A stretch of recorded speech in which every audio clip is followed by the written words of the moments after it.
La reforma sobre los derechos de los pueblos indígenas y afromexicanos fue aprobada por la Cámara de Diputados. Conviene recordar cuál ha sido el papel de la Iglesia Católica y otras denominaciones religiosas con las potestades de los pueblos indígenas. A propósito de la reforma, los indígenas y las iglesias, nuestro tema aquí, en Sacro y Profano. El pasado 18 de septiembre de 2024, los diputados durante la sesión aprobaron la reforma al artículo 2 constitucional en materia de pueblos indígenas y afromexicanos.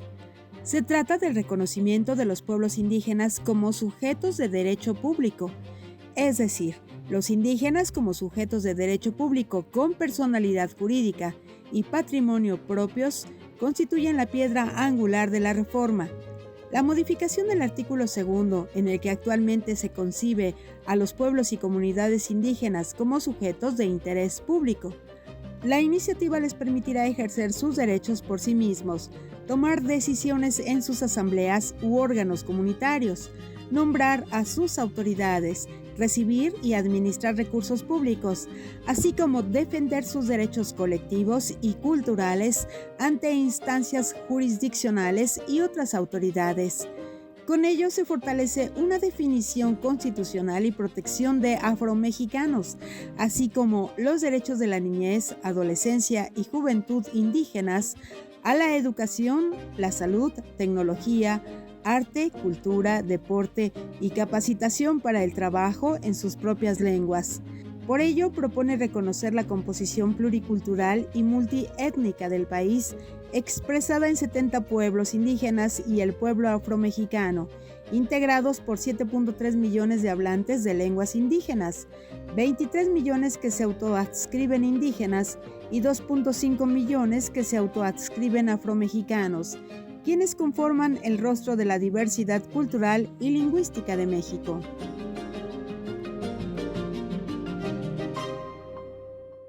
Muy buenas noches. Como vimos en la cápsula, la Cámara de Diputados aprobó la reforma constitucional que favorece los derechos de los pueblos indígenas y afromexicanos. Pero no nos vamos a meter ni en el análisis jurídico ni en el análisis político, mucho menos. Pero sí les propongo ver la dimensión socio-religiosa de cómo los indígenas han sido tratados por las iglesias, en especial la Iglesia Católica. Hay muchos claroscuros y hay muchas aristas también. Para ello vamos a conversar, y agradezco la presencia de Gerardo Cruz González, laico, estudioso del tema, indígena, y el teólogo Jaime Laínez. Muchas gracias por su presencia y de entrada, Gerardo, ¿cómo ves este tema que en la Cámara de Diputados nos ha recordado la importancia del mundo indígena? ¿Cuál ha sido el papel de la Iglesia frente al mundo indígena? Bueno, pues es una relación, como sabemos, que data desde el inicio de lo que se llama la colonización, ¿no? En ese sentido, bueno, ha habido una gran carga de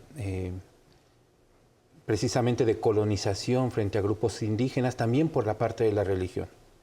Por otro lado, ha habido grandes defensores de los derechos humanos, ¿no?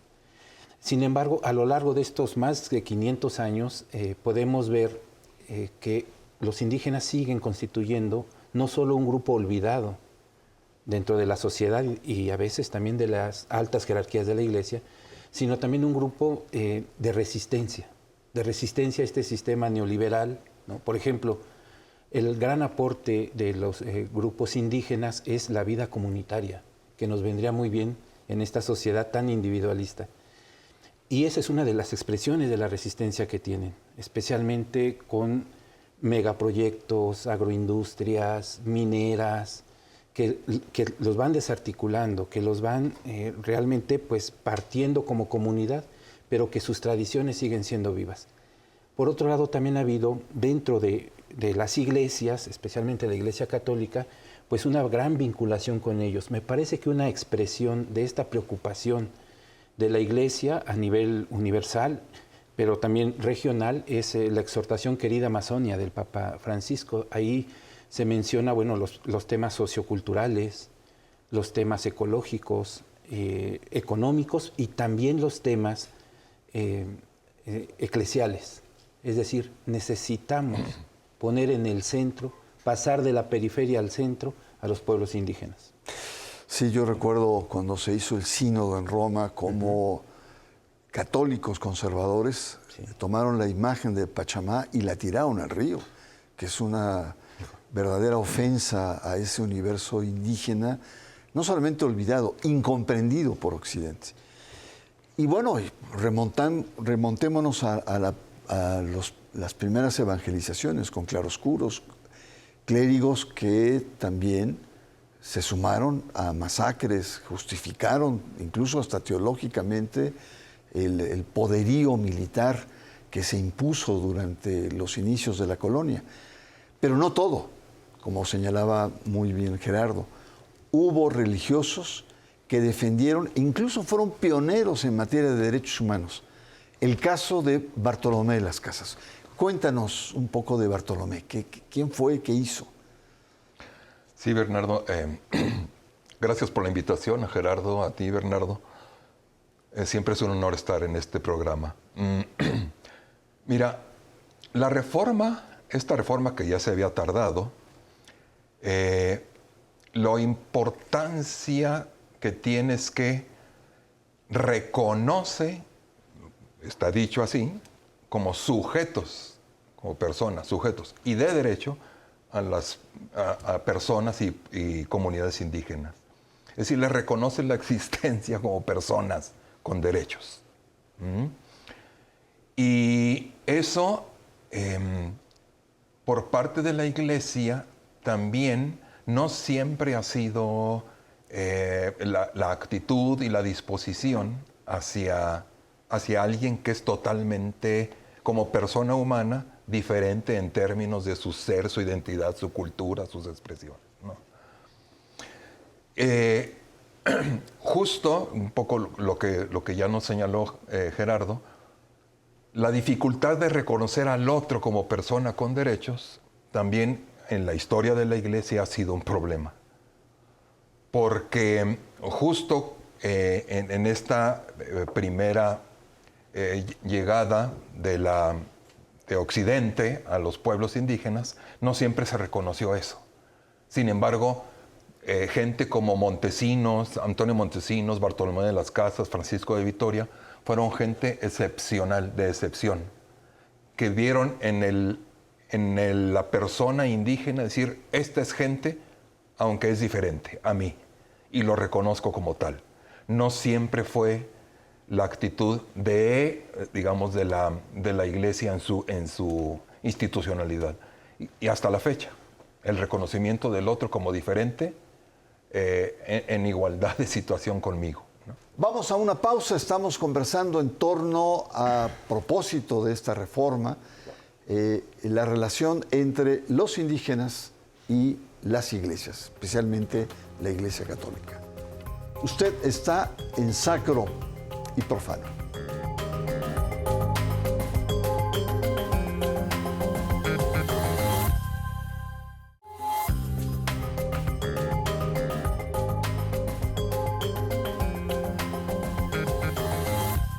Regresamos, estamos conversando con Gerardo Cruz González y Jaime Laínez sobre esta relación, a propósito de la reforma, sobre la relación entre los indígenas y las iglesias. Vamos a un salto y vamos a ubicarnos en lo que los antropólogos llaman un sincretismo. Es decir, la construcción de una deidad importante como es la Virgen María, convertida en la Virgen de Guadalupe, que es morena, que se asemeja al universo indígena. Pero lo interesante también es este gesto en la evangelización de este vínculo de una Virgen morena, una Virgen indígena, que toma como interlocutor privilegiado precisamente a los indígenas y no a los españoles o a los clérigos, etc. ¿Qué representa en términos culturales esto? En términos culturales, bueno, todo el simbolismo que tiene la imagen y la narrativa de Guadalupe, ¿no? El Nicán Mopogua, lleno de poesía lleno de simbolismo para el mundo indígena. Es un mensaje al mundo indígena. Guadalupe es un sincretismo, pero es el ejemplo más claro de la inculturación, de la no imposición de la fe, sino de entender la cultura y apreciar lo bello, bueno, valioso, los valores que tiene cada cultura, ¿no? Y reconocer que Dios ya ha pasado antes que los mismos misioneros por los pueblos del mundo. También sigue siendo muy importante la imagen de Guadalupe, por ejemplo, para comunidades LGBT. Conozco alguna comunidad en California, donde le sigue dando cohesión cultural, le sigue dando identidad, ¿no?, a un grupo emergente nuevo, pero también para la gran mayoría, digamos así, de católicos que, sin tener conceptos teológicos muy profundos, sí los unifica la creencia en Guadalupe. Ahora, una cosa muy importante también en torno a la Virgen de Guadalupe es el carácter femenino de Dios. No solo que es la Madre de Dios, sino que representa de algún modo también el carácter femenino de Dios. Llamar a Dios Padre, Madre, para el pueblo indígena no es tan difícil, precisamente también por esta figura de Tonantzin Guadalupe. Para Occidente les cuesta mucho más trabajo decir, bueno, Dios es Padre y solo es Padre, pero también ayuda, digamos así, a penetrar en el misterio de Dios, la imagen de Tonantzin Guadalupe, ¿no?, con todo el aporte de la cosmovisión indígena. Pues muy, muy interesante, la verdad. Y bueno, como es uno de los cultos que sigue en expansión, ¿no? Tú lo has dicho, es decir, primero es un fenómeno en el centro del Valle de México, se va extendiendo a todo el país y encontramos el culto en Centroamérica y sobre todo en expansión absoluta en Estados Unidos. Y perdona que nos quedemos nuevamente en el mundo novohispano, en esta primera evangelización, porque es fundamental en la identidad que hoy tenemos, pero haciendo una comparación del tipo de iglesias, el tipo de conventos, de construcciones religiosas, uno ve en Europa que están cerradas, ¿no? Los grandes conventos, unos grandes portones donde se vivía más bien al interior las comunidades religiosas. En cambio, uno ve en América, sobre todo en México, cómo en primer lugar las iglesias están colocadas en lugares donde había una profunda sacralidad indígena y los conventos y las iglesias eran abiertas. Los atrios no existen en Europa o son cositas muy chiquitas. ¿Por qué? Porque los indígenas no acostumbraban celebrar su sacralidad adentro, sino era hacia afuera, en capillas abiertas, ahí uno puede entender, ¿no?, teniendo en cuenta el aire, el sol, la lluvia, el piso. Denota una cierta apertura por parte de esta primera evangelización. ¿Cómo ves esta cuestión, querido, en términos, pues, en tu área más teológica, filosófica? Sí, Bernardo, justo estas expresiones dan cuenta de cómo este sector de la iglesia, de misioneros, en aquel tiempo menos misioneras, claro, evangelizadores, tuvieron la intuición de entrar en diálogo con las formas de vida, de convivencia, de relaciones de las comunidades. Y fueron capaces de medio, no adaptarse, sino sí, lo dijo con la palabra Gerardo, inculturarse en la vida de las comunidades y desde ahí tejer formas de vida que ellos entendían que era como la expresión del cristianismo, ¿no? De comunidad, de convivencia, de interrelaciones. Y en más, en menos, unos más, otros menos, pero todos tratando de respetar las instituciones propias de las comunidades indígenas en términos de la ética, la moralidad, la forma de llevar la justicia, los juicios, el arte, la liturgia, las danzas. Todo eso fue como fruto de gente que tuvo la visión volviendo a lo primero que decíamos, de reconocer en el otro sus expresiones, formas de vida, formas culturales, formas de pensamiento, y entonces a partir de ahí traducir lo cristiano a estas nuevas formas de expresión, liberándose un poco o dialogando entre lo occidental, europeo, romano y lo propio originario autóctono. Eso fue, creo que, el gran aporte de los evangelizadores. No, sin duda alguna, y no se trata de idealizar, ¿no? Porque también hubo, digamos, muchas imposiciones. Pero la actitud, por eso se recuerda con especial atención estos primeros gestos de los primeros misioneros en México, ¿no? Pero bueno, hay muchas aristas, dejemos el universo novohispano y vayamos más a la actualidad. Ha habido muchos personajes identificados con los indígenas, pero vayamos uno más contemporáneo, que es Samuel Ruiz, Tatic, como le llamaban, ¿no? Cuéntanos un poco de él, que es fundamentalmente el defensor en el siglo XX más importante del mundo indígena en México. No conozco yo algún obispo que tenga, digamos así, un nombre cariñoso con el que se refieran sus fieles. Tatic es pues la expresión amorosa del pueblo indígena con don Samuel Ruiz, que también hay que decirlo, también pasó por un proceso de conversión. O sea, no llegó siendo un obispo que promoviera los derechos humanos de los indígenas, toda su obra. Pero el concilio lo marcó, ¿no? El concilio y sobre todo con los africanos, que decían, ¿cómo? Dios es blanco, ¿y sí. ¿Dónde quedo yo? Sí. Que soy negro. Claro, ¿no? Y es también, junto con otros obispos en América Latina, pues promotor de este cuidado, de esta atención pastoral y luego de la teología india. Monseñor Proaño, por ejemplo, ¿no? En el Ecuador. Monseñor Pires en Brasil, también, ¿no? Don Pelé le llamaban. Don Pelé. Entonces, es fruto del concilio, pero también de la recepción, como dicen, creativa en la Iglesia de América Latina, ¿no? Del compromiso verdadero de un pastor en su diócesis. Luego, la obra de don Samuel, bueno, pues es muy conocida.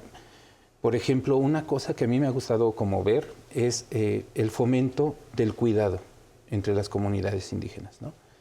Pero bueno, el tema del Fraiba, por ejemplo, que sigue actualmente, bueno, haciendo incluso litigio en materia de derechos humanos. Es un centro de derechos humanos. El centro de derechos, Bartolomé de las Casas. Exactamente, que se le conoce como el Fraiba, ¿no? Pero es el centro de derechos humanos que incorpora también otras nuevas causas, no solo indígenas, por ejemplo, el tema de trata, el tema de migrantes sobre todo. Y bueno, Chiapas es una diócesis muy activa en ese sentido. Quisiera poder seguir hablando de don Samuel Ruiz, pero decir que su obra continúa, especialmente en los temas de paz. Sabemos que él fue un artífice muy importante para los diálogos de paz con el ejército zapatista y el gobierno mexicano. Y, por ejemplo, también los laicos, ¿verdad?, como sujetos eclesiales activos. Me refiero a la ordenación de sacerdotes indígenas, a los diáconos casados también, como una promoción muy importante en su diócesis, y a los catequistas y a las catequistas que están en la línea de trabajo ordinario cotidiano en todas las comunidades de la diócesis. No, sin duda, y cómo se le extraña, sobre todo ahora que Chiapas está viviendo momentos tan difíciles, su figura mediadora, su autoridad moral, ¿no? Importantísimo en la zona. Una pregunta más contemporánea, no podemos dejar de lado a otras iglesias, las iglesias evangélicas. ¿Qué balance haces de la presencia evangélica en el mundo indígena más contemporáneo? Sí, es un tema muy complejo, Bernardo, porque, a ver, liberándonos de la discusión de si católico sí, protestante no, protestante sí, católico no, una discusión más de conflicto de intereses o de conflicto religioso, de manifestaciones. Digo complejo porque también los evangélicos, al igual que la Iglesia Católica, tienen el problema de la dificultad de no siempre estar en sintonía de inculturación de su fe en las comunidades indígenas.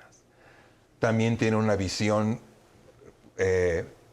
Tengo amigos, amigas en el mundo protestante, en el mundo no católico, dicen, pues es que también nosotros tenemos el mismo problema que la Iglesia Católica.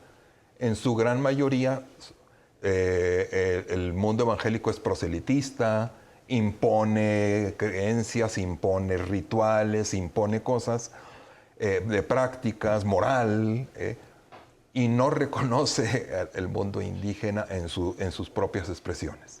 Y también tienen excepciones, ¿no?, de querer vivir la fe desde de la vida de los indígenas. Entonces, yo no diría que es especialmente un problema que hay evangélicos en las comunidades. El problema sigue siendo el mismo.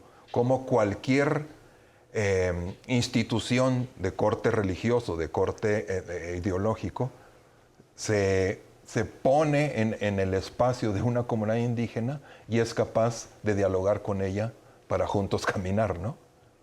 Independientemente si es cristiano no católico o cristiano católico. No sé si me explico. Yo ahí pondría el tema, ¿no? O sea, al final de cuentas es el mismo desafío que presenta a la Iglesia Católica, esta capacidad de dialogar, de involucrarse, de inculturarse frente al mundo indígena.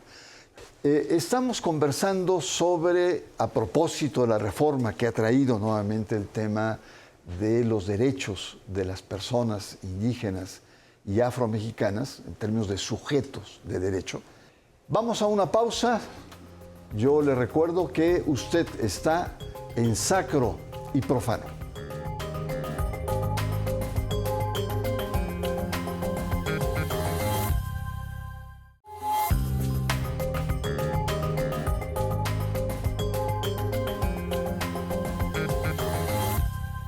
Regresamos a nuestro último bloque, que es más conclusivo, y recuerdo que estamos viendo el tema de, a propósito de la reforma, sobre la relación entre indígenas e iglesias.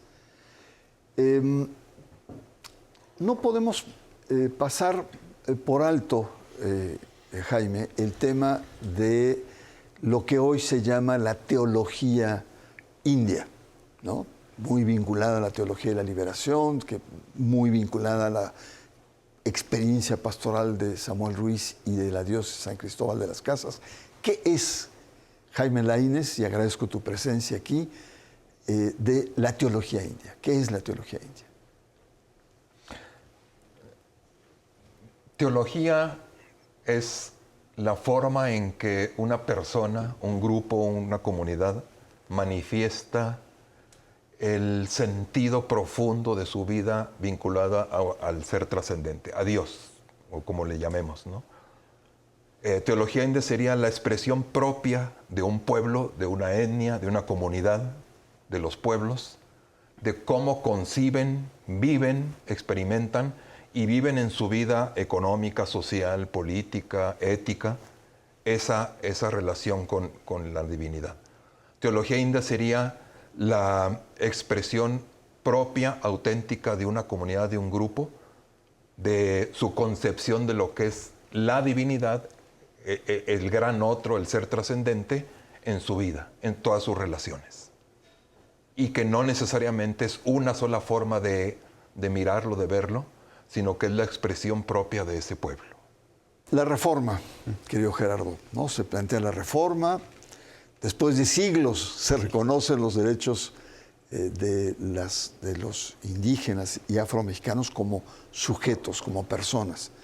Antes eran entidades públicas, una cosa muy amorfa.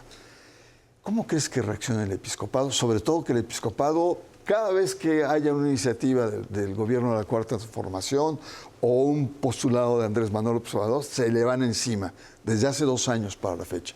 ¿Cómo crees que reaccionen frente a esta reforma? Bueno, digamos, si atendemos la preocupación del Papa también por los indígenas, lo que vino a hacer a Canadá, lo que está haciendo por muchas partes, en Bolivia, en su visita a Bolivia, etcétera, pues tendrían que estar muy contentos y aprovechar las nuevas figuras jurídicas, ¿verdad? Y también aprovechar para vincularse con las comunidades indígenas y tener, pues, lo que nosotros decimos en pensamiento social cristiano, atender al bien común. Esperemos que eso sea. Hay por lo menos en México 4 territorios eclesiales de gran presencia indígena. O sea, las 4 prelaturas, las 2 de Nayarit, las 2 de Oaxaca. Y otras zonas, las Tarahumara, en Durango, en Hidalgo. O sea que es una gran oportunidad para promover la evangelización en lo social, aprovechando no solo la reforma constitucional, sino la ley reglamentaria que vendrá seguramente o las disposiciones que acuerde el Ejecutivo en su momento. Yo espero que entren, digamos así, en este diálogo activo en lo social para que estos pueblos olvidados, y hay que hacer énfasis también, la población afrodescendiente en México tan olvidada, aquí no nos dio tiempo de hablar de eso, pero que también representan un valor cultural para el país muy importante y también tienen sus propias expresiones religiosas que puedan vivir, digamos así, en la integración social que se les debe. Esperemos que el episcopado atienda, pues, aprovechando esta reforma. Señores obispos, háganle caso a un laico que sabe del mundo indígena, Gerardo Cruz González. Yo agradezco mucho su presencia y no me queda más que recordar las visitas de los papas, que han tenido en México siempre una sensibilidad muy grande por este universo olvidado, ese universo marginado que son los indígenas, ¿no? La presencia de Francisco en la tumba de Samuel Ruiz, pero me quedo con la despedida final de Juan Pablo II cuando se va y les dice: indígenas, México los necesita. Soy Bernardo Barranco y les espero la próxima semana aquí, en Sacro y Profano.